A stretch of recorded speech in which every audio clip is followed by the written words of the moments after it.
ఒక కుమారుడు ఉన్నాడు. ఆ కుమారుడిని పేరు ఇస్సాకు. ఇస్సాకుకు పెళ్ళిడు వచ్చినప్పుడు, పెళ్లి వయసు వచ్చినప్పుడు తండ్రి ప్రయత్నాలు ప్రారంభిస్తున్నాడు. తల్లులు, తండ్రులు, మీ ఇంట్లో పెళ్ళిడు వచ్చినటువంటి కూతురు, కొడుకు ఉన్నప్పుడు ఖచ్చితంగా మీరు పెళ్లి సంబంధం కొరకు ప్రయత్నం ప్రారంభించాలి. ఆ ప్రయత్నంలో మొదటిగా చేయాల్సింది ఏమిటో తెలుసా? ప్రార్థన. ఏమిటది? ప్రార్థన. బైబిల్ సెలవిస్తుంది, అడుగుడి మీకు ఇవ్వబడును. అంటే మొదటిగా మనం అడగాలి. 2, వెతుకుడి మీకు దొరుకును, అనగా వెతకాలి. చక్కని సంబంధాన్ని వెతకాలి. చక్కని అబ్బాయిని, చక్కని అమ్మాయిని వెతకాలి. వెతకకుండా దొరకడం సాధ్యము కానే కాదు. అలాగే ఉద్యోగ ప్రయత్నం చేసేవాళ్ళు కూడా మీరు వెతకాలి. చక్కని ఉద్యోగం కావాలి అని అంటే మీరు వెతకాలి. మనం మెట్రో గార్డెన్లో దేవుణ్ణి ఆరాధిస్తున్న రోజుల్లో మందిర నిర్మాణం కోసం ఒక స్థలం కావాలి అని నేను వెతకని స్థలం లేదు.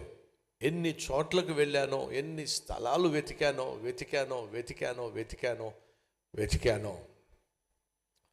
అలా వెతికినప్పుడు ఇదిగో ఈ స్థలాన్ని దేవుడు చూపించాడు. ఒక సహోదరుని ద్వారా ఈ స్థలాన్ని దేవుడు చూపించాడు.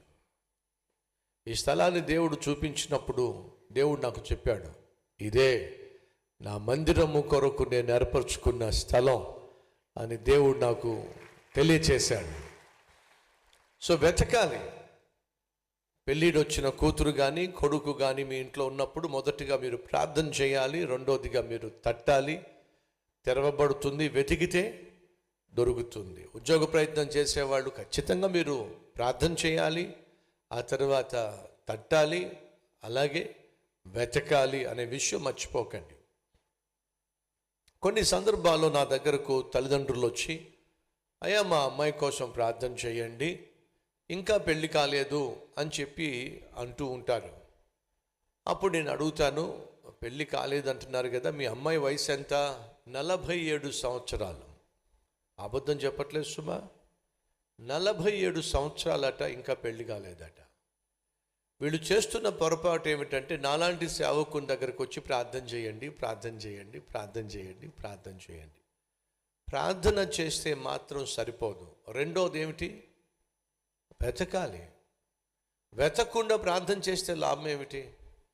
ఎన్ని తలుపులు తట్టగలమో అన్ని తలుపులు తట్టాలి. తట్టుడి మీకు తెరవబడుతుంది, వెతకుడి మీకు దొరుకుతుంది. అడిగితే సరిపోదు. మరొక తల్లి నా దగ్గరకు వచ్చి, 2 కూతుర్లు ఉన్నారయ్యా, ప్రార్థన చేయండి, పెళ్ళి కాలేదు. మళ్ళీ అడిగాను, మీ 2 అమ్మాయిల వయసు ఎంత? పెద్ద అమ్మాయి వయసు 45 సంవత్సరాలు, చిన్న అమ్మాయి వయసు 43 సంవత్సరాలు. పెళ్ళి కాలేదు అని చెప్పడం కంటే వీళ్ళు వెతకలేదు. చాలా సందర్భాల్లో తల్లిదండ్రులు చేసేటటువంటి పని ఏంటంటే, మేము ప్రార్థన చేస్తున్నామండి, ప్రభు ఏదో ఒక సంబంధం ఇస్తాడండి, చూస్తాడండి. నో, ప్రభు సంబంధం చూస్తాడని బైబిల్ ఎక్కడైనా ఉందా అండి? లేదండి. వెతుకుడి మీకు దొరుకును. వెతకకుండా, ప్రయాసపడకుండా, ప్రయత్నం చేయకుండా ప్రభువు సంబంధం తీసుకొస్తాడంటే కుదరదు. అబ్రహాముకు కుమారుడు ఉన్నప్పుడు, ఆ కుమారుడికి పెళ్ళిడు వచ్చినప్పుడు తండ్రిగా తన ప్రయత్నాలు తను చేస్తున్నాడు. చేసే ప్రక్రియలో మొదటిగా అన్న మాట ఏమిటంటే, కనాను అనేది అన్య సాంప్రదాయాలతో నిండిపోయినటువంటి దేశం. కాబట్టి ఏమంటున్నాడంటే, అన్య సాంప్రదాయాలతో నిండిపోయినటువంటి ఈ కనాను దేశంలో ఉన్న ఎవరో ఒక అన్య సంబంధాన్ని తీసుకొచ్చి నా కొడుకుకి ఇచ్చి పెళ్లి చేసే ప్రసక్తి లేదు. అన్య సాంప్రదాయాలతో నిండిపోయినటువంటి ఈ కనానులో ఉన్నటువంటి అమ్మాయిలలో ఒక అమ్మాయిని తీసుకొచ్చి నా కొడుకుకి ఇచ్చి పెళ్లి చేయను నేను అనగా, తన విశ్వాసం వేరు, తన నమ్మకం వేరు, తన దేవుడు వేరు. అబ్రహామును దేవుడు పిలిచినప్పుడు అబ్రహాము తన ఇంటి వారితో తెలియచేశాడు, యెహోవా నన్ను పిలిచాడు, యెహోవా నన్ను రమ్మన్నాడు. కొంతకాలం తెరహు అనగా అబ్రహాము తండ్రి అబ్రహాముతో పాటు ప్రయాణం చేశాడు. అబ్రహాము యొక్క సహోదరులకు తెలుసు అబ్రహాము దేవుణ్ణి నమ్ముకున్నాడని, దేవుణ్ణి విశ్వసిస్తున్నాడని, దేవుణ్ణి వెంబడిస్తున్నాడని.